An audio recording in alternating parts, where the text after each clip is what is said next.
This is a picture of my granddaughter and me. She was 1 year old at the time. I'm reading to her Richard Scarry's first word book, and it's his first ever book of that kind of title, 1963. We're reading the 1980 version, which is more gender neutral. So there are farmers who are female bunnies and so forth and so on. I asked Sarah, who's now 24 years old, whether she remembers my reading this to her, and she does not, I'm sorry to say. Of course, she was only one at the time, but I remember it very well, and I like to take credit for what Sarah has become. Because in high school in Charlottesville, Virginia, she won first prize for in a writing contest sponsored by the University of Virginia Art Museum. Then she went on to Oberlin, where she majored in creative writing and East Asian studies, and for her senior project, did a translation from Mandarin Chinese into English, and now she's studying for a Master of Arts in Teaching at Northwestern. I like to take full credit for this, and Richard Scarry could take a little credit too, because this was the best word book ever, and she became adept at words.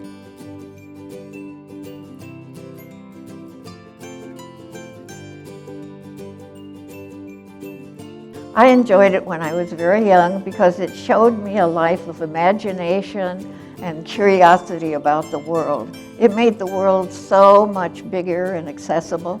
It's the story of a young girl, an orphan, who is sent to live with her grumpy grandfather in the mountains of Sweden, and the adventures that she has. And it's a good demonstration of comfort and curiosity and caring for animals and people. And I think most children would delight in it. It was written in 1850, and the language and the allusions are of that time. But it's a wonderful story, and I highly recommend it.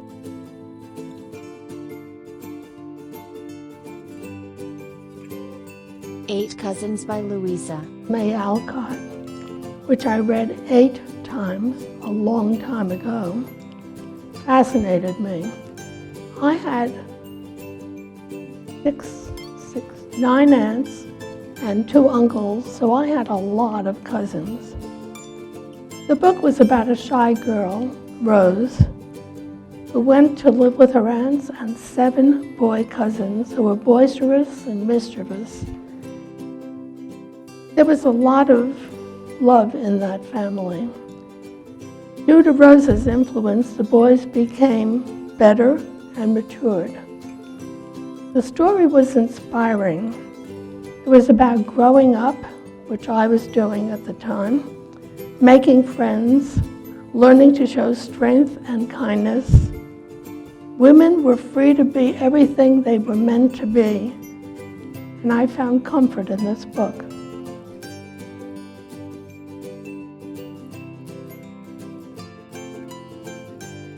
This book is in Bengali, Grandmother's Tales, and the author is B.K. Mitra.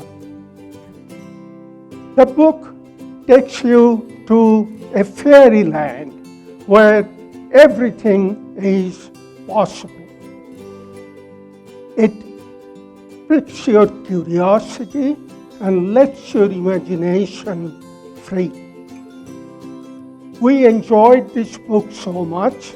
In our childhood, we started reading the book to our daughter in Bengali when she was growing up. She loved the book. She could not wait until the next episode. Today, she is a professional woman, proficient in several languages, but she remembers the grandmother's tales and she speaks a language foreign to her, that's Bengali, fluently. This book is Grandmother's Tale, and this book has played an important role introducing a foreign language to our daughter, who was born and raised in this country.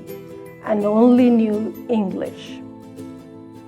So when we read the book, we acted out the roles, we started the conversation, and in a small child's mind, she picked up those words so quickly that to this day, whenever she talks to us, she talks in Bengali, and in the next second, she can switch into English.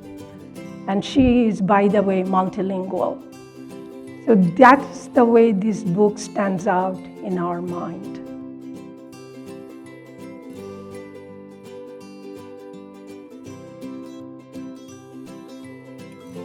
I read Charlotte's Web to my children when they were little, and they've read it to their children. We've all loved it. We've read it over and over, and it's become a classic for many people because it's a great story, beautifully written.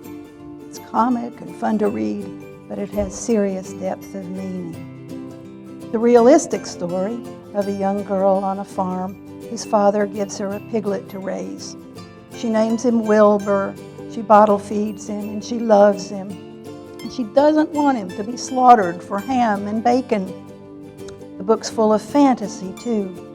A spider named Charlotte in Wilbur's barn befriends him and writes words in her web that amaze the public. She writes, "Some pig," then terrific, radiant, and finally, humble. It's a glorious miracle, and Wilbur's life is saved. Joy.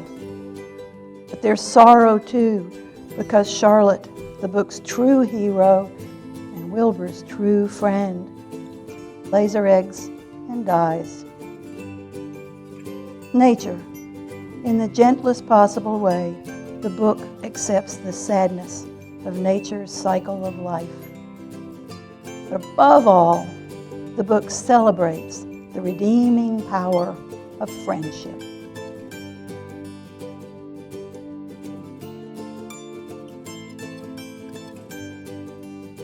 My favorite book as a child was The Secret Garden by Frances Hodgson Burnett.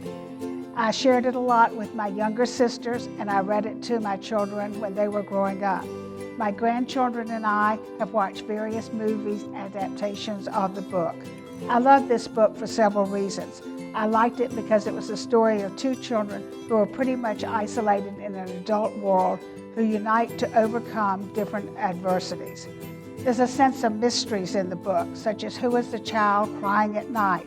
Why is the walled garden locked? And what is behind the garden? And where is the absent hunchback father?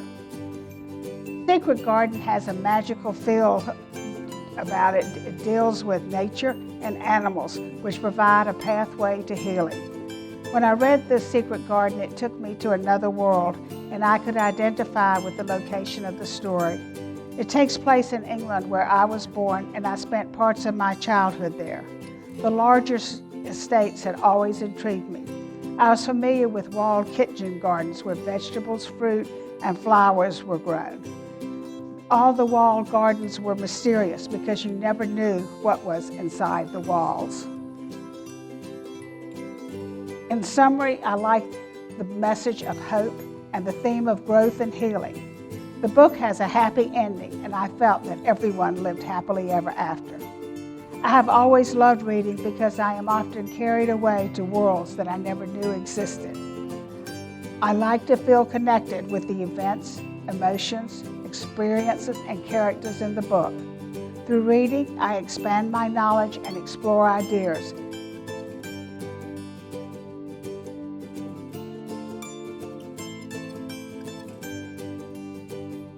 Dr. Seuss should probably be pronounced Seuss, but if we did, no one would recognize that.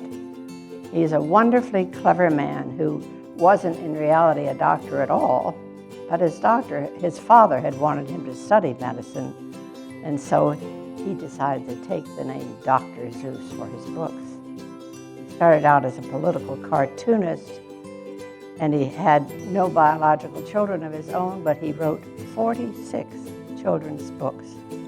Why do I like him so much? because he is fun. Fun to listen to, fun to read aloud. He plays with words, which has enormous appeal for me. Yet many of his books use very simple vocabulary designed for learning readers. His images are clever, imaginative, with a very unique style. And the titles bring back to me delightful memories of sharing them with my children. The Cat in the Hat, Green Eggs and Ham, One Fish, Two Fish, Red Fish, Blue Fish, Horton Hears a Who, and Yertle the Turtle. Dr. Seuss's books are full of wisdom. He rather lightly drops powerful aphorisms into the text. For instance, be who you are and say what you feel, because those who mind don't matter and those who matter don't mind. Or, I'm sorry to say so, but sadly it's true that bang-ups and hang-ups can happen to you. And probably the most appropriate all for this project of the book harvest. You can find magic wherever you look. Sit back and relax. All you need is a book. And that brings us to Yertle the Turtle. This is a wonderful story about a very naughty turtle who got his comeuppance in the end. I'll start by reading the very beginning of it to give you an idea of what it's all about. On the faraway island of Salamasan, Yertle the Turtle was king of the pond. A nice little pond. It was clean. It was neat. The water was warm. There was plenty to eat. The turtles had everything turtles might need, and they were all happy, quite happy indeed.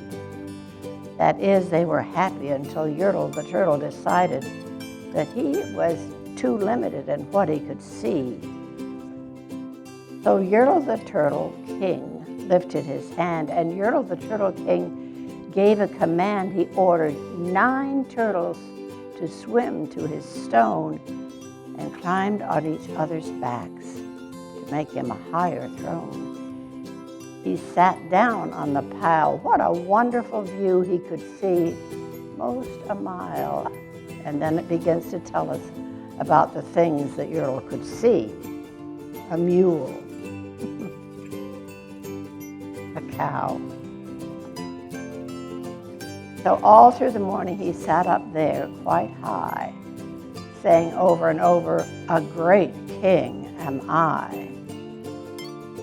And then at the very bottom, the last turtle on the bottom is called Mac. And he says, beg your pardon, King Yertle, I've pains in my back and my shoulders and knees. How long must we stand here, your majesty, please?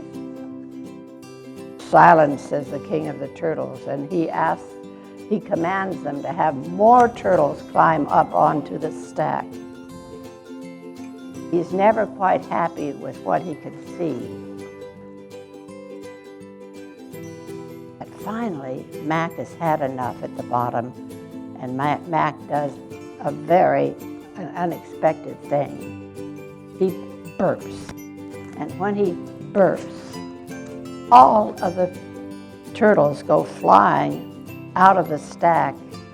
And what happens to Yertle?